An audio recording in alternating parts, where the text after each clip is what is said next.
Thank you for joining us and welcome to this special edition of Answers Network. I'm your host, Alan Cardoza.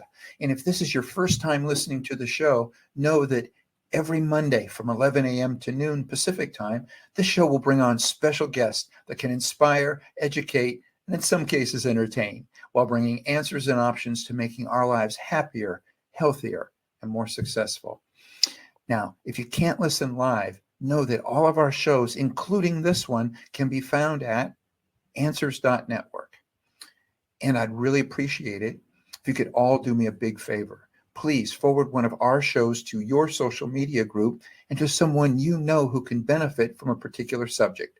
This is one powerful way that we can make a positive influence in the world together. And my guest today is Kim Dower. And Kim has published 5 collections of poetry. Her most recent, I Wore This Dress Today for You, Mom, was called fantastic by the Washington Post and unreservedly recommended by the Midwest Book Review. Kim, welcome to Answers Network. Thank you so much, Alan. It's a pleasure to be here. And I want to wish everyone a happy Mother's Day. I believe Mother's Day should be every day anyway, because mothers really do a lot of work in this world. So I hope everyone's having a great day. And I'm happy to be here with you. And it's my pleasure. And I too want to wish everybody a happy Mother's Day. And you have written the perfect book for Mother's Day. So share with us a little bit about the book and what motivated you to write it. Well, first of all, thank you, Alan, for saying that. It's a book of poetry called I Wore This Dress Today for You, Mom. And it's actually a compilation of poems I've written in the last 15 years about being a mother, having a mother, losing a mother to dementia, and a lot of poems about my son. And I put this collection together because I wanted to give a poetry book an arc, sort of a beginning to an end, and tell a story rather than have poems be completely alone, which a lot of poetry books are just books of poems that don't necessarily have any connection to one another. But this book does. It tells a story. And I found that throughout all of my books, the poems that touched people the most, that made them laugh or cry, and in some cases both in one poem, were poems that had to do with my experiences as a mother and my experiences as a daughter. So I put them all together. I gave them a story, which means a beginning, middle, end. There's a lot of new poems in them. And the collection, I've heard, which is great, is very powerful, very evocative, makes people think of their own experiences as growing up, being mothers, losing mothers. And I'll tell you, Alan, the reason why poetry affects us as it does is because it connects with us. We read a poem and we see ourselves in it. And that's what we want as poets, for our readers to see themselves in our poems. Well, you couldn't be more right. Fortunately, my brother and I, we lost our mother fairly recently. And when I started reading your book, and which, by the way, I love the fact that it was in a narrative. And as you said, it has a beginning, a middle, and an end. And you feel like you're on a journey with you. And it brought back so many memories of my own mother, and which made it very powerful. It also made it to where I couldn't put it down. Wow. I stayed up way past my bedtime. Wow, that's beautiful. Yeah, but it does tell a story, and if you can share with everybody, I mean, I've not read a book that was written, a poetry book that was written this way, which makes it very, very unique, but again, very powerful. What made you decide to write in this fashion, and why don't others? Well, I can't speak for others. Yeah, I know. But I'm not the spokesperson for other poets. But I think, listen, a lot of these poems have been in other collections, but they were sort of hidden in these collections. And one day I just thought, I'm going to go through all my books and read my poems about mothers, being one, having one, and see if there's a connection. And I pulled them all out, and I started to see this story form. Plus, I had a lot of new ones. And I thought, listen, this could be a wonderful way to be able to absorb the poem, to be able to read it. You know, so many people say, I don't understand poetry, I don't get poetry. And that's a shame, because a good poem should lead you in, and you should be able to follow it. If you're a reader, if you're a person with a brain and you don't understand the poem, it may not be your fault. You know what I'm saying? So I try to write poetry that's accessible.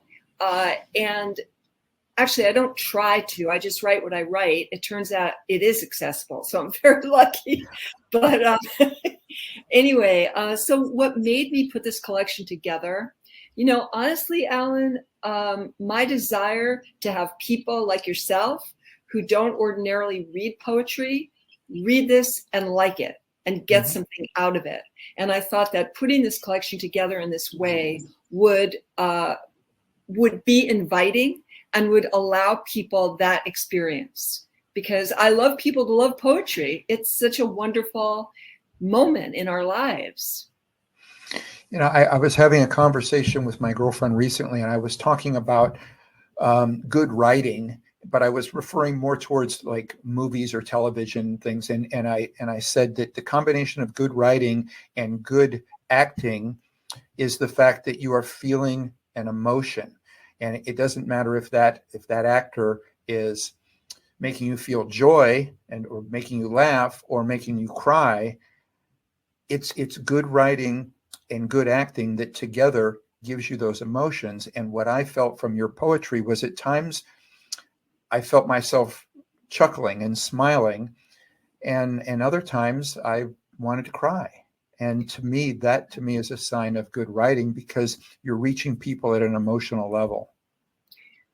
Well, that's so great to hear. That's what I want, you know. And there's a great poet named John Berryman, and he said, a good poem will comfort and terrify. And I love that. You know, people have written about my work, and they say that I give in one poem humor and heartache. Yeah. And I'm all for that, you know, get them laughing and then make them cry. You know, if I can do that, I'm very happy about that.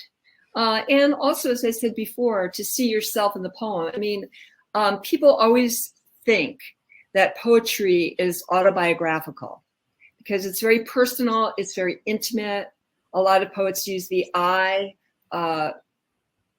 or she, you know, rather than you.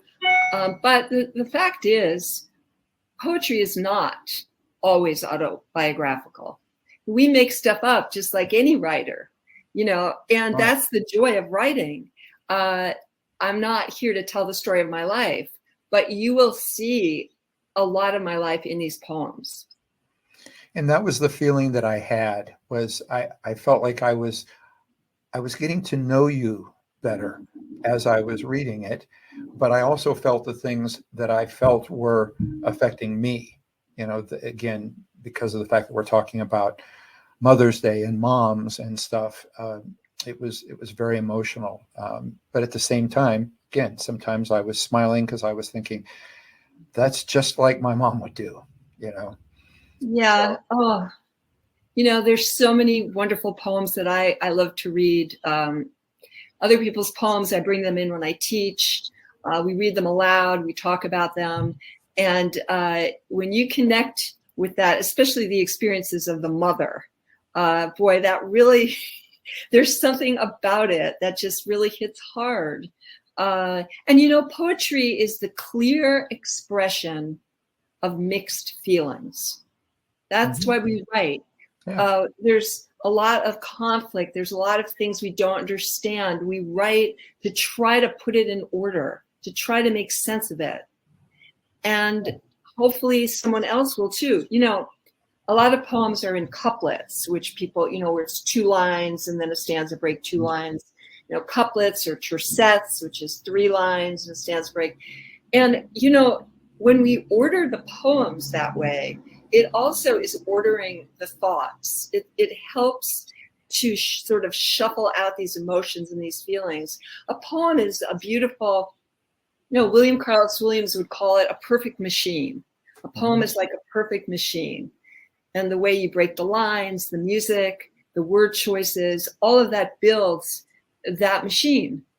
So, yeah, you just got a little poetry lesson, Alan. I love it. I love it. And actually, speaking of lessons, and you mentioned teaching, let's talk a little bit about that, because I think one of the things that almost any writer that I've ever spoken to talks about writer's block, that at some point in time they get stuck. So what kind of writing exercises do you do, and which ones do you do with your classes to help them break free of writer's block? Well, I tell my classes and they give me dirty looks, but there is no such thing as writer's block. Okay. I mean, of course there is, but there doesn't have to be. And the reason for that, especially for poets, but for any writer, is you open your eyes and look and write. And there's something that's going to inspire you, shock you, upset you, make you laugh, and just write about it. So in poetry, we call it prompts. So a lot of us will go into the classroom and give a prompt. So the prompt could be, I love it when he, or I love it when she, or I hate it when he, or I hate it. Just put that down and then write. Don't lift your pen or your pencil, or of course we're on the computer, for 5 minutes. Just keep going. Don't edit. Don't censor yourself. Just go, go, go. And in class, we'll do these kinds of exercises, and then people will read them aloud. And I guarantee everyone that there will be a great line in that automatic writing, because the subconscious comes out, and you're not trying to write something, you're not editing, and there's a beautiful line in there, or there's a title. Sometimes there's a full poem. Mm-hmm. So there are a million things to be used as prompts. I love, for example, and a lot of my poems come from headlines that I read in the newspaper or things I heard on the radio. So, for example, I'm reading the LA Times years ago, and there's a headline that says, "The nudists are getting ready to pack." And they were leaving a nudist colony in the desert, and that was the headline. And I thought, thank you. The nudists are getting ready to pack. What do the nudists pack when the nudists are getting ready to pack? And so that was a prompt that I used. But you have to be awake and alert and allow these things in. I wrote a poem that I really liked, and it's in one of my books. It's not in this one. Or I heard on the radio. I drive around. I listen to KNX radio for the news when I'm driving. And there's so many. I should write a book called KNX Headlines, but they once said they're taking chocolate milk off the menu about public schools. And I thought, wow, what next? And that was just a prompt for me. So in other words, and also there's a poem in this book that you might remember about James Garner, Goodbye to Yes. James. Yes. Yes, and it was nice to see that you had a crush on him. I had on my answer machine, when we had answer machines. Okay, on my answer machine, I had the theme song to his show, to Rockford Files. And it was, if you remember the beginning of his show, it was also his voice on an answer machine. So I used his voice where he says, I'm not here right now, but leave your name and number and stuff. But I did part of the music, and then I did his voice saying, leave your name and stuff. So anyway, so we have that little Rockford thing going between us. Oh, I love that. I love that. That's so great. Yeah. So, again, it's a Sunday morning. I'm looking at the paper. I still read the newspaper. I like to turn the pages. I like to get my hands dirty. And it was James Garner died. Mm. And it really hit me hard. And again, I sat down and just did automatic writing because all these things came back to me because he was such an influence when I was a child. And then the 60s came back to me, my mother came back to me, and I wrote this poem, Goodbye to James Garner. And so writer's block, I wasn't necessarily going to sit down and write that morning, but this poem just came to me. And I put it in this book because it has a lot to do with growing up with my mother and what was happening during that time. I would love it if you could share it with us. I have a couple others in mind, but I'd love if you could share that one. Okay, sure. I'd love to. Okay. It's called Goodbye to James Garner. Fans loved him as Rockford, maverick, a man's man, had your back, cool, did the right thing.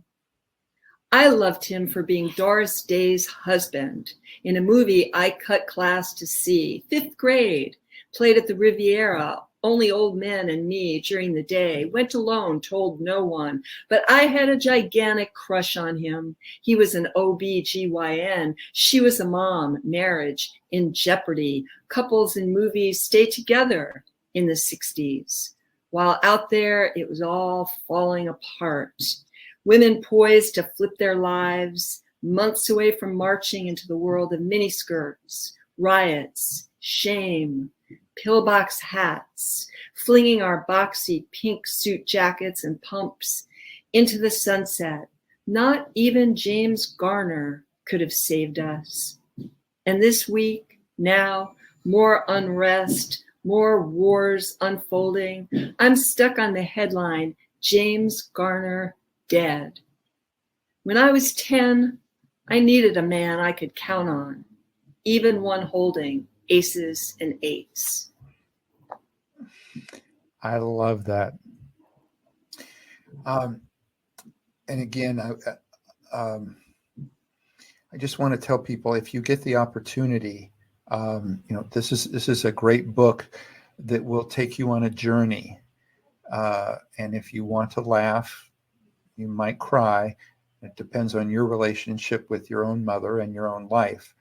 I highly recommend you check it out. And before we go, Kim, could you read us one more? And I'd love for you to read the one titled Mother's Day. Mother's Day. Wow.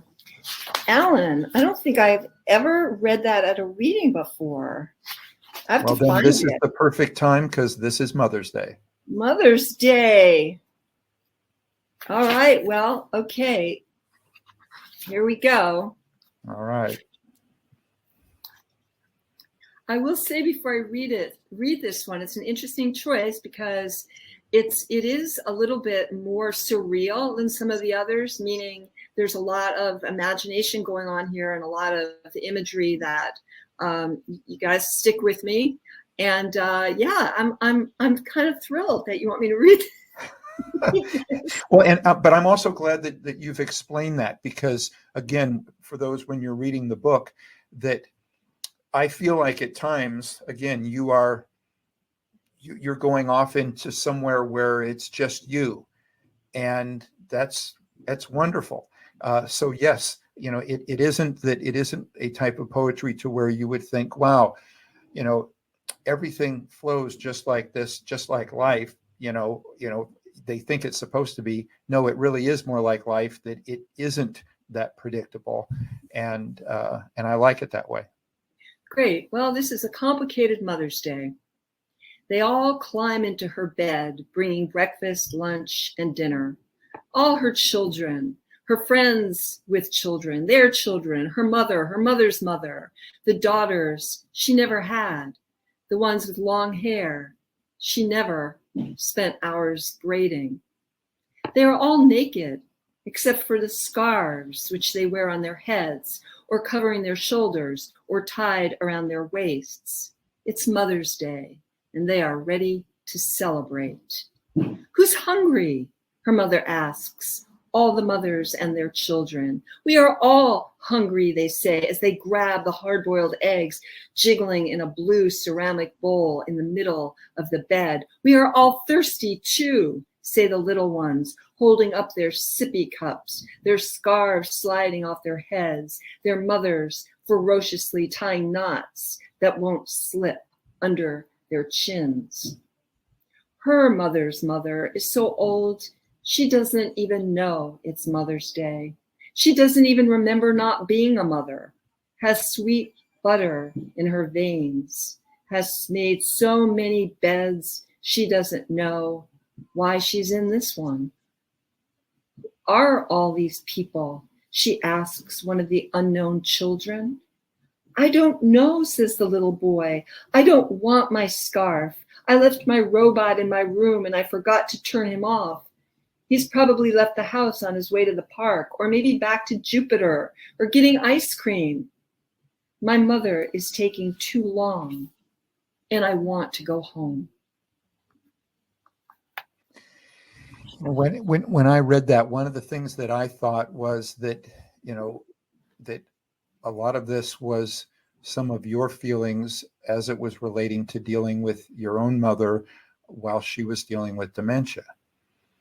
And that was the feeling that I had. And I've unfortunately also recently, within the last, now it's probably closer to a year and a half or so, lost my stepfather to dementia. And so that was the picture that I got with that particular one, and felt that Mother's Day was the time for people to hear it. Well, that's nice, Alan. I'm really happy you got that from it. To tell you the truth, until you just said that, I wasn't really clear about that. And it makes sense. For me, it was the idea of being a mother sometimes. It's beautiful, and the whole Hallmark card idea of Mother's Day. But there's just so much stress and anxiety wrapped up also in being a mother and the day-to-day, and are we doing it right, and what we try to do for our children. And those I remember the Mother's Days growing up where it would be my mother and my grandmother and my aunt, everybody piling into the car, trying to make it right. The husband's trying to pick the right restaurant. There's just a lot of expectations. And always the little kid just wants to go home. Wants to go play with his toys. Yeah. With his toys. And so, but when you talk about the dementia and all of that, yeah, absolutely. That's the road, my mother went down on, and I was there with her throughout. And it's scary when, you see your own mother losing her own memory and asking 5 times in an hour, what are you doing these days? And you just keep repeating what you're doing. That's why poems are written, so we can clear these issues up. Well, and I wasn't planning on having this particular conversation or focusing so much on the dementia, but I do want to tell a very touching story. I was on an airplane, and I was flying, and there was at the time, there was this couple, and at the time I thought of them as older. I would say they were probably in their mid 70s. And the husband, every time the wife would wake up, the husband would reach in a bag and he would pull out a photo album, and he would immediately start showing her pictures, and her anxiety would start to go down. And after she went to sleep, he noticed that I was looking, that I was intrigued by what was going on. And he said, she has dementia. And so each time she wakes up, he has to remind her as to who she is. Mm-hmm. But I thought that was one of the most loving things, that he was there. He had pictures of their wedding. He had pictures of their children. He had pictures of everything that he knew that she loved. And that's what he made it a point to show her. I just thought it was one of the more beautiful things I've seen. That's beautiful, Alan. And if I'd seen that, I would have written a poem. That there's a poem right there, and I would call it "He Shows Her Pictures," and there's the poem. Mm-hmm. And that's why I'm saying that writer's block doesn't need to exist if you just look around and tell what you see, tell what you feel, tell what moves you. And you could make things up in that poem. It could be about your own mother, but there's the impetus for the poem, is the emotion, the feeling that you had, is what creates the work. That's beautiful. Thank you. I'll look forward to when you write a poem about that, letting us know how it comes out. Okay. Where can we find the book? And is it in an audio form? Tell us more about the book. Yeah, I wish it was, and there was rhyme. So I wish it was an audio, but the book has not been. I should investigate that. Anyway, the book should be in your favorite independent bookstore. Good. But it's, of course, available on Amazon, good old Amazon. But I'm about to go do a little book tour. I'm going to Boston. I'm going to be reading at a store called Trident in Back Bay. I'm going to New York, reading at Shakespeare and Company. In Los Angeles, I'll be at Diesel. I'll be at Book Soup. The book is at a lot of independent bookstores. So I always would love people to check their bookstores first. But of course, there it is on Amazon. Okay. And if they would like to get a hold of you, maybe for your classes or something, what's the best way to get a hold of you? Well, I have a website, and it's www.kimdowerpoetry.com. And there's a way to get in touch with me there. Okay. I love to hear what people think of the poems. And there you go. All right. Well, thank you so much for coming on for this special edition of Answers Network as we do a Mother's Day show. And I couldn't think of anyone else to have on that I would want to be on here for such a perfect Mother's Day poem. Thank you, Alan. It's really been a joy to talk to you. And happy Mother's Day to you too. Thank you. And for everybody out there, have a beautiful Mother's Day, and go to answers.network.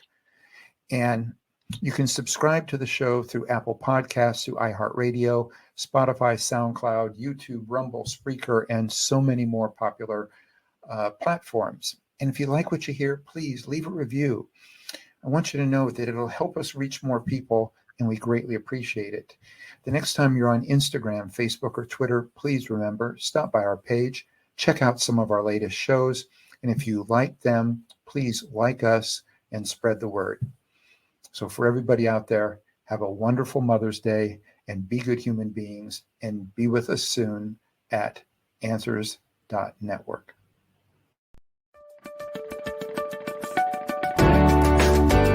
You're listening to Answers Network with Alan Cardoza, only on LA Talk Radio.